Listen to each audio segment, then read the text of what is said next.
Esse é um dos pratos que a gente está tentando resgatar da origem do bar. É um ossobuco com risoto de açafrão. Infelizmente não dá para fazer tudo aqui porque a gente demanda muito tempo para fazer esse prato. Eu já trouxe praticamente pré. Então, no ossobuco, o que é que eu fiz? Eu comprei o ossobuco já serrado, 2-3 centímetros. Lá no Bar Guanabara a gente tem churrasqueira. É o único bar de São Paulo que tem churrasqueira dentro. Então eu selei na churrasqueira. Deixei uns 20 minutinhos de um lado, 20 do outro, porque estava muito grande. E depois disso, levei para a cozinha. Puxei, refoguei com tempero, folha de louro, alho e cebola.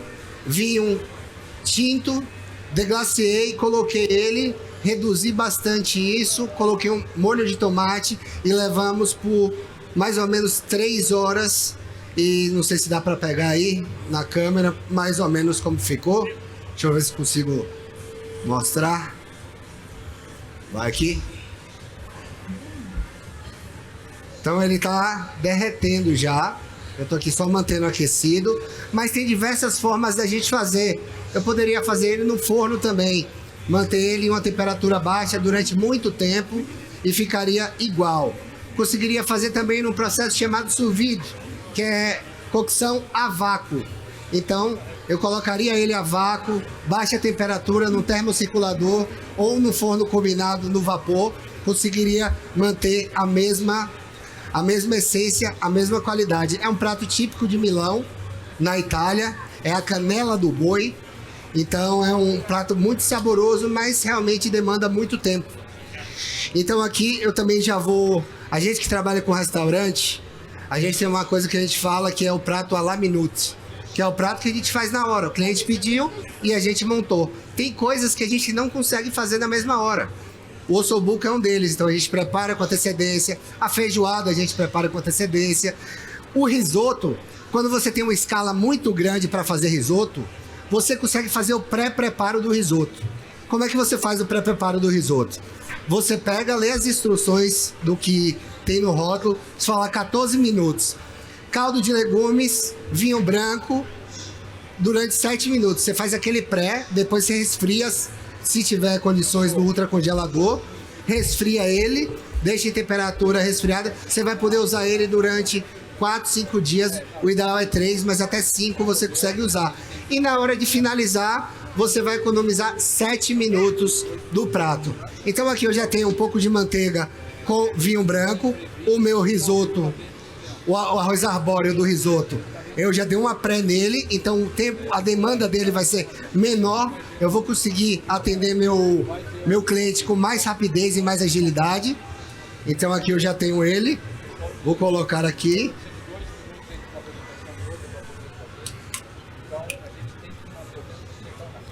O azeite está por aí?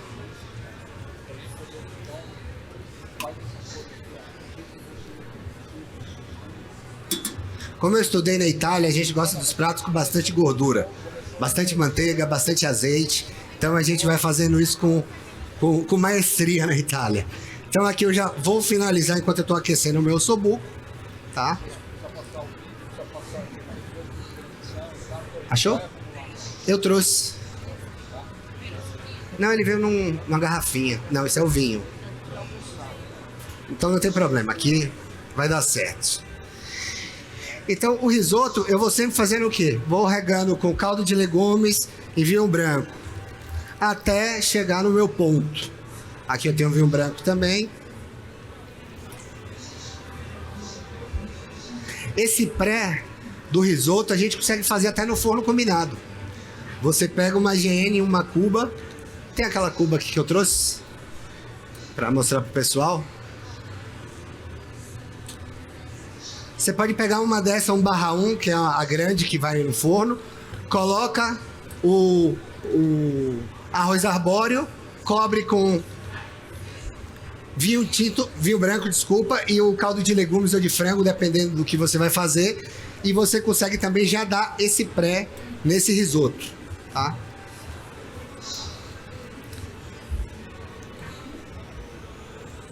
que risoto é sempre mexendo, tá? Meu pai falava que tem muita coisa na cozinha que a gente consegue substituir, mas ainda a gente ficar com a barriga no fogão, olhando, testando o sabor, se vai dar certo, se não vai, isso é insubstituível. Então a gente vai acrescentando vinho branco e caldo de legumes. Se eu fosse fazer outro risoto, um risoto com alguma carne, eu poderia estar usando um pouquinho de caldo de carne, caldo de frango, isso vai variar. Se fosse frutos do mar, eu poderia usar caldo de camarão, caldo de frutos do mar. Isso aí vai depender de cada um e do que cada um gosta, na verdade.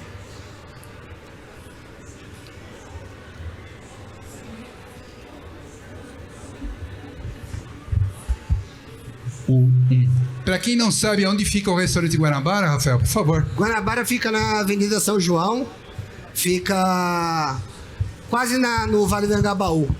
Então a gente está resgatando os pratos paulistanos, né, de origem paulistana. Perfeito. Mas no centro antigo, né? Uhum. Mas Oi? Isso, na São João. O número 128. 128. Então, do lado do Correio, exatamente.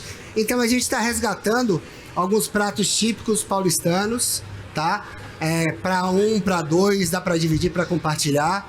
E o ossobuco vai ser uma sugestão que a gente vai colocar. Não tem um dia certo da semana, vai ser uma sugestão do chefe, mas lá você tem virado, você tem pintado na brasa, tem uma série de pratos que com certeza vocês vão gostar. Eu estou há 3 meses na equipe e a gente está aprimorando os processos. Não estamos mudando a receita, a gente está aprimorando e facilitando o processo para atender melhor o cliente. Tá?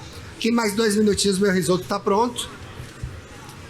Quais são os dias e horários que estou perguntando que funciona o Guanabara? Que tem os horários e dias especiais, né? A gente funciona de segunda a sábado, durante almoço. De segunda a sexta até as 15, até as 16 e no sábado até as 17. Aos domingos a gente não abre. Dou uma acertadinha aqui no meu sal, tá? Geralmente a gente usa o açafrão espanhol, eu não achei, então você pode usar o da terra. Eu particularmente não gosto muito, mas hoje vou ter que usar ele.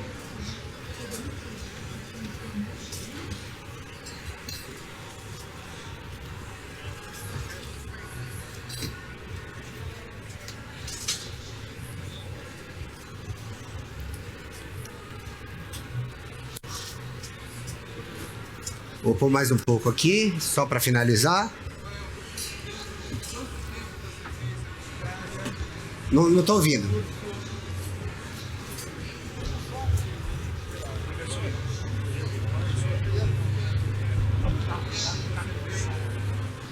Quanto tempo que eu fiz gastronomia? Sim, eu estudei, na verdade, minha escola foi na cozinha de minha casa, né, com meu pai, que era chefe de cozinha, ele teve diversos restaurantes. Eu sou soteropolitano, eu sou de Salvador, não sei se eu cheguei a falar isso, mas estou há 15 anos aqui em São Paulo.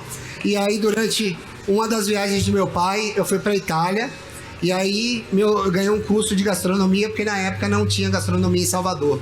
Então eu estudei lá em Roma, em Milão, trabalhei no San Regis em Roma e no Sheraton Diana Majestic de Milão.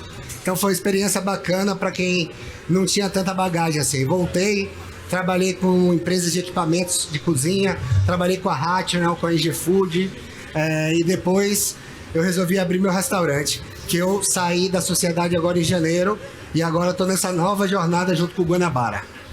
Aqui, pessoal, já posso abaixar meu fogo, tá? Colocar só mais um pouquinho, só para não pegar o fundo enquanto eu termino de finalizar. Lembrando a vocês que tudo que a gente vai dar cor, a gente coloca no início. O açafrão e o que a gente vai finalizar, que é a manteiga, o queijo ralado, o parmesão, no final, tá? O laticínio. Eu já tinha colocado manteiga aqui, então não vou pôr mais, para não ficar muito gorduroso. Aí eu vou colocar agora o queijo ralado, já pra gente finalizar o arroz. E o ossobuco também já está pronto, tá?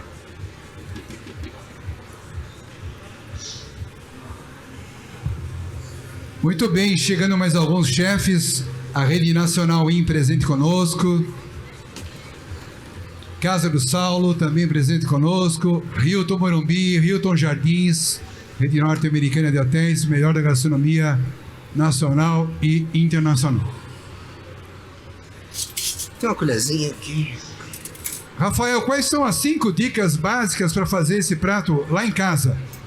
Aliás, lá em casa era um restaurante, né, que existia em Belém do Pará, né? Isso. O chefe Paulo. Ponto do arroz, tá? Ponto do arroz. É muito legal. importante, tá? Produto de Perfeito. qualidade. Ter um arbóreo bom. Ter um vinho bom, branco bom. Ok. Ter um caldo de legumes bem feito. Não parar de mexer, é um dos segredos, tá? E eu acho que o maior de todos, Celso, é a gente aplicar amor. Tem gente que cozinha por cozinhar. Eu, às vezes, cozinho só pra me distrair. Às vezes eu não tô nem com fome. Terapia, né? Terapia. E a gente que mora sozinho, então, às vezes a gente abre a geladeira, vê alguma coisa que tá lá, coloca, prepara e depois guarda. Legal. Muito bem, para quem chegou agora, Rafael Spencer, melhor da gastronomia brasileira, o restaurante Guanabara, aqui no Vale do Anhangabaú. O restaurante mais antigo do Brasil, 1910. Vale a pena conhecer, são mais de 100 anos. O Rafael não tá desde o início, não, tá? Ele é mais recente. Tá Mas pela barba branca ia dizer que tava, né? É, tá com as barbas, né, de molho brancas, mas tá 3 vezes. Eu tive a honra e a satisfação de conhecer o Rafael 60, o pai dele, que foi um dos introdutores da gastronomia baiana em São Paulo, né, já contemporizando, né, a gastronomia baiana com os hábitos e costumes e consumos do paulista, do paulistano, sobretudo no aspecto de pimenta, entre outros. A gente falava muito de cultura, né, Celso? Porque a gente veio da Bahia tentando trazer a culinária baiana para São Paulo, mas a gente entendeu que mais do que trazer uma culinária, você tem que se adaptar um pouco ao paladar de onde a gente está. Porque a gente está invadindo o território de alguém. Então a gente costuma adaptar, tira um pouco do coentro, ajeita um pouquinho, tira a pimenta que o paulista não gosta tanto, e a gente se adaptou. E isso é interessante, isso acontece em todos os estados. Tá demorando um pouquinho mais, pessoal, porque é fogão elétrico. Se fosse o a gás, ia ser mais rápido, tá? Mas já vou fazer minha montagem aqui.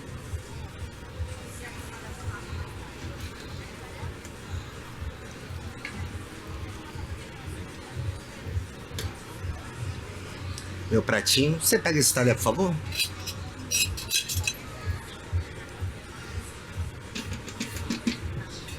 Estamos recebendo a chefe Flávia, que é colega também do grupo da Hartnell, equipamentos de última geração, a quem agradecemos a atenção juntamente com a Cozil. É a mulher cada vez mais presente, né, na gastronomia sólida e líquida. Pessoal, quem é que gostaria de comer esse prato? Levanta a mão. Só um. Puxa isso. É o programa Fome Zero voltando, não é? Eu vou oferecer esse prato ao chefe Beto. Já almoçou hoje, Beto? Não? Você almoça todo dia, é verdade? Não acredito. Então, a gente vai oferecer esse prato ao chefe. Tá bom, viu? Olha aí. O que é isso? É o teste do risoto, pra ver se significa que o teste tá bom, né? Tá bom. Isso, faça em casa com sistema de segurança. Então, chefe Saulo, por favor, vai degustar esse prato do Rafael Spencer. Depois vocês vão trocar figurinhas, tá, Rafael? Com certeza. Porque o Beto coordena um restaurante fantástico. Ali é Itaim Bibi, né, já?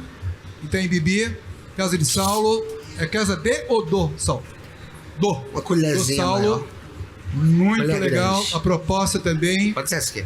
da gastronomia da Amazônia, do norte, do nosso norte do país. Estamos finalizando o prato.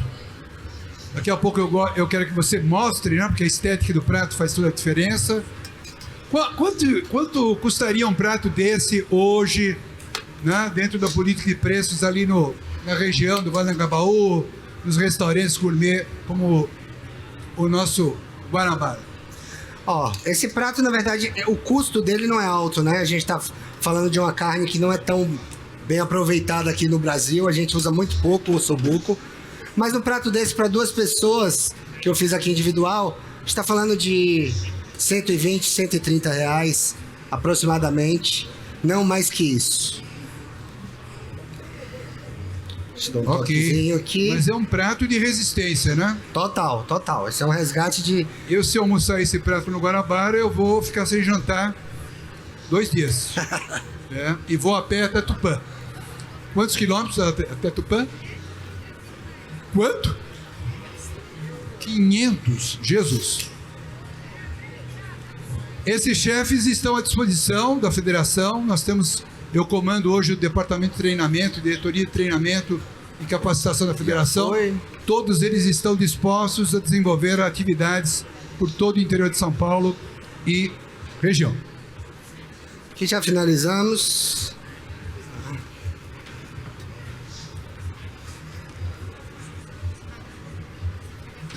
Se quiser pegar um take aqui agora, não sei como é que vai ficar melhor para mostrar. Uma salva de palmas foi no prato. Ninguém bate palmas pro prato? Lembra o Rafael? Restaurante Guanabara?